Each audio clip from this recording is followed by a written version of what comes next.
Here we go, here we go. Tippler Talk Tuesday. Well, guess what, folks? We're going to talk about pedigrees. We're going to talk about bloodlines.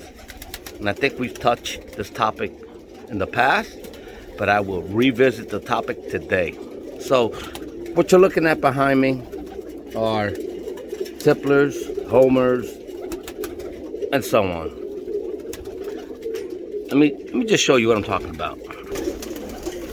So when you look around and you see my pigeons, you see that Homer right there? That Homer has, from the line of Homers, white racing Homers, or good bloodline Homers, that Homer right there is considered a Movet, if I'm pronouncing it correctly. Morvet, all right? The Tipplers you see right here are the red eye loft Tipplers. That Pakistani's a Pakistani. The black Tippler is a red eye loft Tippler. The Serbian high flyer with the white flies eaten at the cafeteria feeder, that's a Serbian high flyer, but I can trace back to where it came from. And that's the key. Tracing it.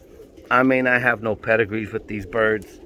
I may not have any written documentation, which is important, but not important. And I'm going to tell you why.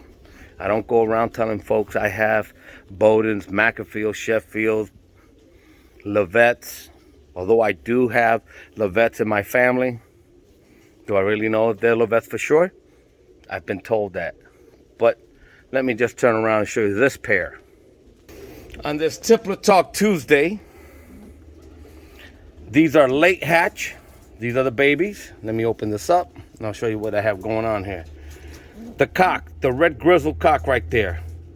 That cock is my line that I've been breeding here for many years. That one right there comes from New York Tony. When I got that one from New York Tony. This one and this one are siblings to these two. I would imagine that this one here is going to end up being the hen, and this beautiful grizzle is going to be the cock. He follows the traits of the mother. This hen here follows the traits of the father. Looks just like her. The father and the daughter look alike. Long faces. And they just got done feeding the babies. Now they're dry under the wing, meaning they're old enough to eat. Now I'm going to separate them, and I'm going to put these two in my flying team. Hopefully I can settle them. They don't get eaten by a hawk. But on this Tippler Talk Tuesday, I want to talk about pedigrees. There's some folks out there, hey, I have this, I have that.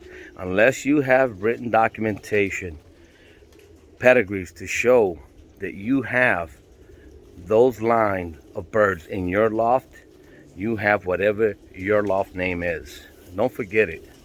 I don't want to hear, especially the Homer guys.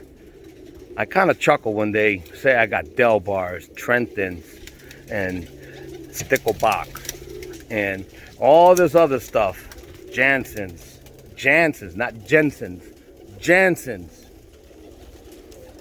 It hurts my head. It hurts my head to think about this. So when you look at my video, now I have red eye loft Tipplers here. Let me just show you real quick. Red eye loft. And that's where we're going with this conversation today. Tippler Tuesday.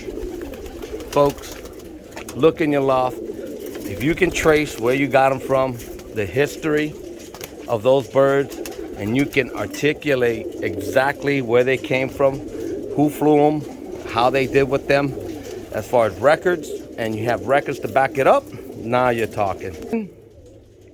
Please, knock it off. Knock it off with your assuming that you have this and that in your loft.